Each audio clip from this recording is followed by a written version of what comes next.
सम्यक भोजन news channel को सब्सक्राइब करें और बेल आइकन जरूर दबाएं। जो बाहर उनके घर के बाहर वो जो ठाकुर का लड़का बैठा हुआ है उसको चुनौती ओपन चैनल दे रहा हूँ मैं उसको। अबे ये मत समझ कि हम यहाँ बैठे हुए हैं। अगर जिस दिन हम वाल्मीकि वीर सेना के लोग आ गए ना, वहाँ पर दिल्ली प्रदेश का अध्यक्ष अंकित आ गया, तेरी छाती फाड़ कर साले तेरा कलेजा खा जाएंगे हम। मैं ये कहना चाहता हूँ कि जितना वो पानी पी रहा था, मूठों पे तान दे रहा था, ऐसे हमारे शौचालयों में डब्बे होते हैं जैसे वो पानी पी रहा था। योगी जी से कहना चाहता हूँ मैं, समुंदर की खामोशी को ये मत समझना कि उसमें रवानगी नहीं है। अब उठेंगे सलाब उठ के, ये हमने ठान ली है। जी, जो बहन मनीषा जी के साथ हुआ है, हम उनकी बड़ी निंदा करते हैं। मैं अखिल भारतीय श्रमिक संघ का दिल्ली प्रदेश अध्यक्ष, वाल्मीकि वीर सेना का सहयोगी, आज तमाम लोग यहाँ पर इकट्ठे हुए हैं बहन मनीषा जी के हत्यारों को फांसी दिलाने के लिए।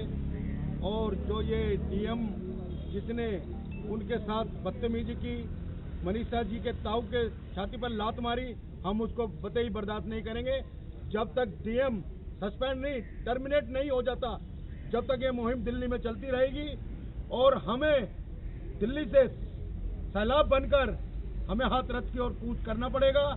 जब तक हम हाथरस नहीं पहुंचेंगे, ये मुहिम चलता रहेगा, हजारों की संख्या में चलता रहेगा और दिल्ली में मुहिम चलती रहेगी। जी भैया, आप एक नौजवान हो तो क्या कहना चाहेंगे? जैसे हम देख रहे हैं महिलाओं के साथ दरिंदगी का जो आप एक होर्डिंग भी ले रहे हैं। सर, मेरा नाम निरंजन बिरला है। मैं अखिल भारतीय सर्विस संघ का दोनों व्यक्ति।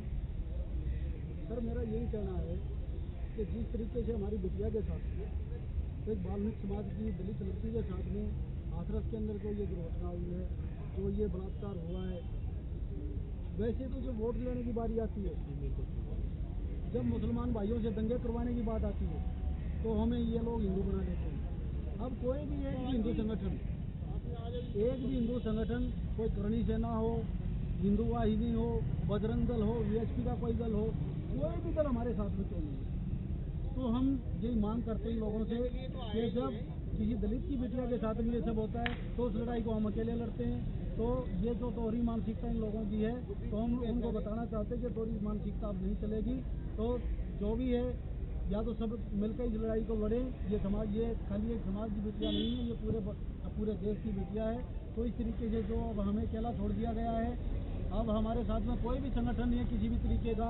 कोई भी जो सवर्ण लोग अपने आप को बोलते हैं, अब वो हमारे साथ में नहीं है। उल्टा उन जिन लोगों ने जो बलात्कार किया, उन लोगों ने उनके साथ में वो बिल्कुल खुलकर खड़े हो गए हैं। पंचायत कर रहे हैं, 12-12 गाँव की वहाँ पर पंचायत हो रही है। तो हम उनको खुला चैलेंज देते हैं मीडिया के माध्यम से, आप लोगों के माध्यम से हम खुला उनको चैलेंज करते हैं कि वहाँ पर बैठकर तुम अपने आप को दबंग बोलते हो। अरे हिजड़े हो तुम, काहे के दबंग हो? दबंगपना हम दिखाते हैं। गांव में हमारे 2-2, 3-3 घर होते हैं, उन लोगों को आप लोग दबा लेते हो। आना है दिल्ली में, आओ ना, हम बताते हैं आपको किस तरीके की दबंगी आप दिखाते हो। वहाँ पर उन लोगों को बेचारों को दबा लिया जाता है और अपने आप को तुम्हारे गांव के गांव है, वहाँ अपने आप को तुम दबंग बोलते हो। दबंग नहीं हो तुम, कायर हो तुम। मनीषा के हत्यारों को फांसी दो, फांसी दो। बलात्कारी दरिंदों को फांसी दो, फांसी दो। बलात्कारी दरिंदों को फांसी दो, फांसी दो। मनीषा के हत्यारों को फांसी दो, फांसी दो। मनीषा के हत्यारों को फांसी दो, फांसी दो। बलात्कारी दरिंदों को फांसी दो, फांसी दो। मनीषा के हत्यारों को फांसी दो, फांसी दो। बलात्कारी दरिंदों को फांसी दो, फांसी दो। मनीषा हम शर्मिंदा हैं, तेरे कातिल जिंदा है। मनीषा हम शर्मिंदा हैं, तेरे कातिल जिंदा है। मनीषा हम शर्मिंदा हैं, तेरे कातिल जिंदा है। बेटी हम शर्मिंदा हैं, तेरे कातिल जिंदा है। बहन हम शर्मिंदा हैं, तेरे कातिल जिंदा है। मनीषा हम शर्मिंदा हैं, तेरे कातिल जिंदा है। मनीषा के हत्यारों को, मनीषा के हत्यारों को, मनीषा के हत्यारों को। योगी तेरी तानाशाही नहीं चलेगी, नहीं चलेगी। योगी तेरी तानाशाही नहीं चलेगी, नहीं चलेगी। मोदी तेरी तानाशाही नहीं चलेगी, नहीं चलेगी। योगी तेरी तानाशाही नहीं चलेगी, नहीं चलेगी। यूपी सरकार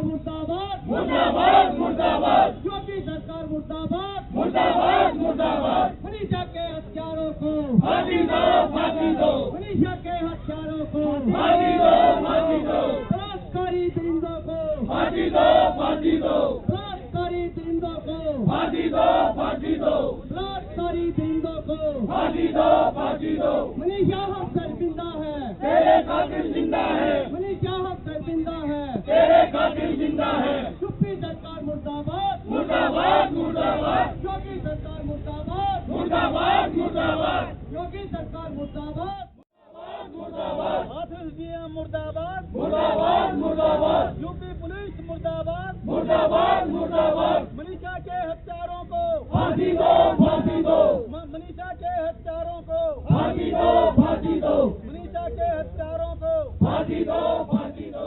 पैर धोता कौन सा है वो जगह? इलाहाबाद प्रयाग प्रयागराज में जाके नाटक करता है देश का प्रधानमंत्री, सफाई कर्मचारियों के पैर धोता है। और दिल्ली के अंदर सफाई कर्मचारियों को 6-6 साली बड़े शर्म की बात है। और कंतलाल जी, प्राइम मिनिस्टर हाउस के गोल पे एक सफाई कर्मचारी, एनडीएमसी का सफाई कर्मचारी सीएम के गोल पे सफाई करते हुए प्रधानमंत्री की गाड़ी से, उसके ऑफिस की गाड़ी से अटैक करता है और वो मर जाता है दुर्घटना से। प्रधानमंत्री मन की बात करता है प्रधानमंत्री देश का। जब ट्रैक्टर जलाया जाता है इंडिया गेट पे तो इस देश का प्रधानमंत्री कहता है अन्नदाताओं का उधार जला दिया। और जब हमारी बेटी के साथ सामूहिक बलात्कार होता है और सफाई कर्मचारी को प्रधानमंत्री की गाड़ी अटैक करके मार देती है, तो सफाई कर्मचारियों से मन की बात नहीं करता देश का प्रधानमंत्री। ये नहीं पूछता कि तुम्हारे पेट में रोटी है, अब तुम्हारे घरों में चूल्हा चल रहा है। नहीं, देश का प्रधानमंत्री आज तक उसने सफाई कर्मचारियों की और वाल्मीकि समाज की कभी मन की बात नहीं की। यह आधार है। मैं अंत में एक बात करके अपनी बात को समाप्त करूंगा। मेरी प्रार्थना है वाल्मीकि समाज के सभी संगठनों से इस सीएम के खिलाफ एफआईआर लॉन्च की जाए।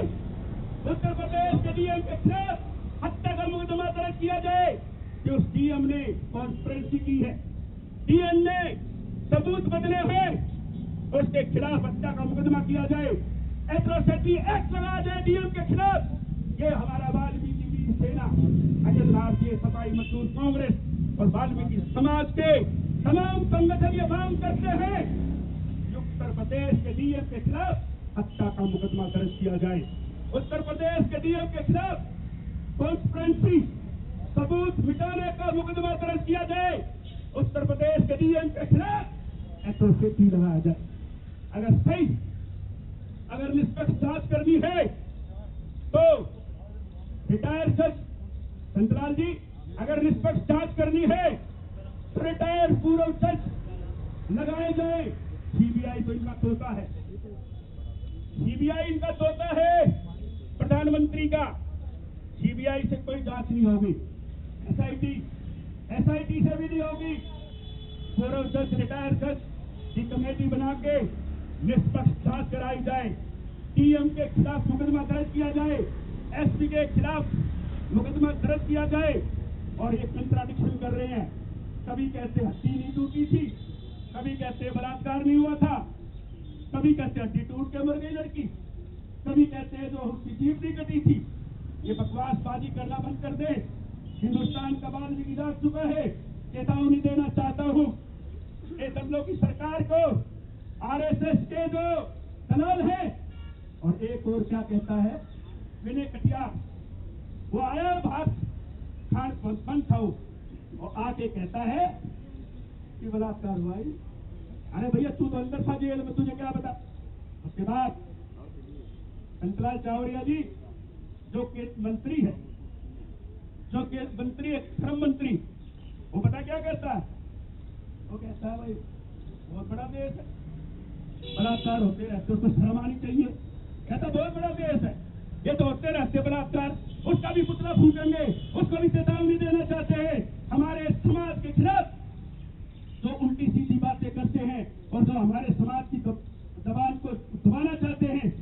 उनको बख्शा नहीं जाएगा। अंत में मैं चेतावनी देना चाहता हूँ इस केंद्र सरकार को और उत्तर प्रदेश की सरकार को, हिंदुस्तान का 20 करोड़ वाल्मीकि जाग चुका है, हिंदुस्तान का 20 करोड़ वाल्मीकि जाग चुका है, दिल्ली का 20-25 लाख वाल्मीकि जाग चुका है। या तो जल्दी से इसका न्याय कर दो। उन्हें जिस तरह से तेलंगाना उड़ा दिया गोली से, चारों को गोली से उड़ा दिया जाए। हम कानून में, अभी शंकरलाल जी कह रहे थे, विश्वास रखते हैं, हम कानून को हाथ में नहीं लेना चाहते। जल्दी से जल्दी उनको गोलियों से भून दिया जाए, उनका इनकाउंटर किया जाए। कोई फास्ट ट्रैक की बात नहीं है।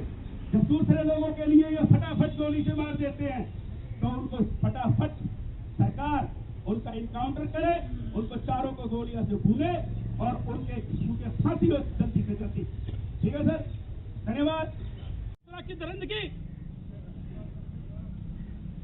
सभ्य समाज का संदेश है ये क्या?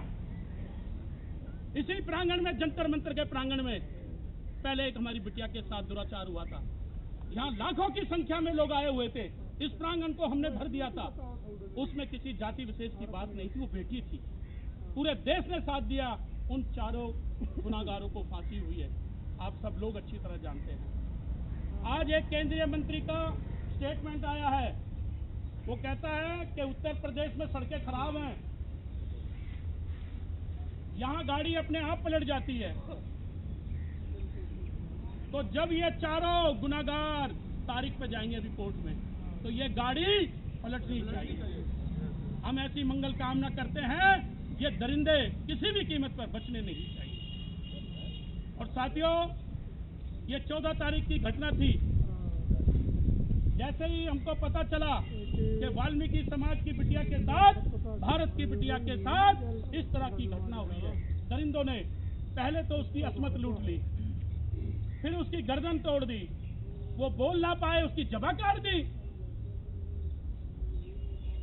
थाने जाती है, थानेदार विशेष जाति का बैठा हुआ है वहां।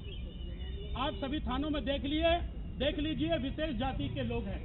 जैसे ही उनको ये पता चल जाता है ये बहुजन समाज के, दलित के हैं, उनके ऊपर गौर ही नहीं करते। चाहे आपके साथ कुछ भी हो जाए, पहले वो अपने समाज की मदद करते हैं।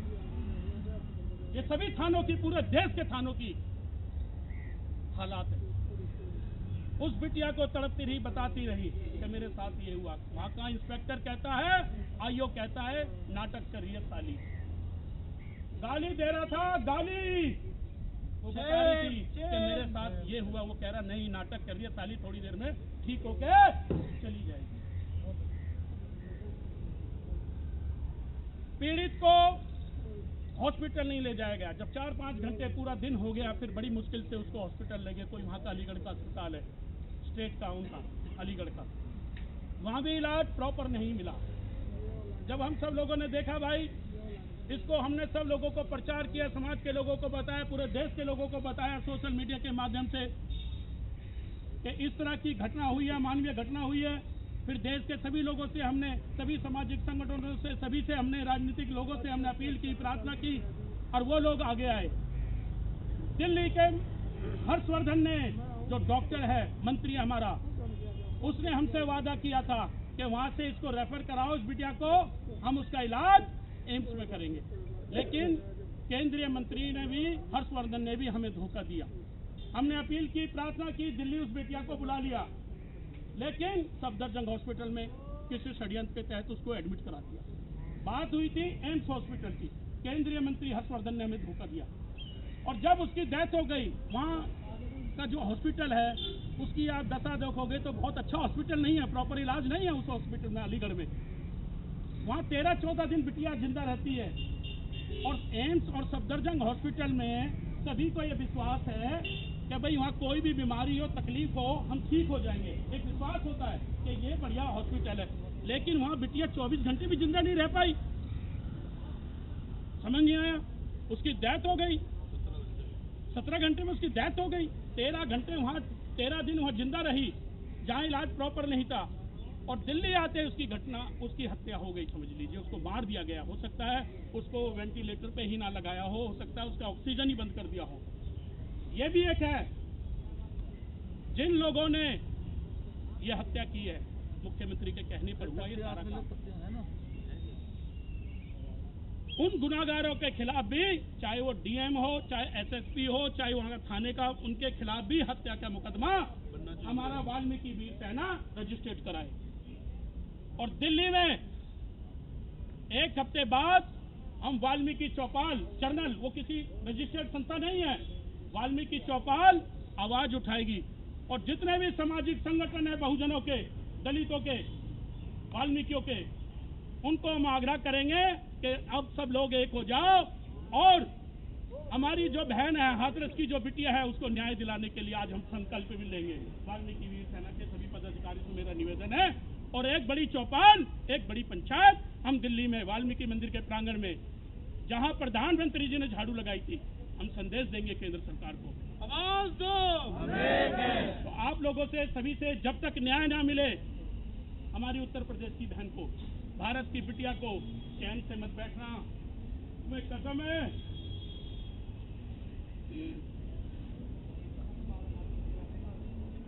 अब चैन से हम नहीं बैठेंगे।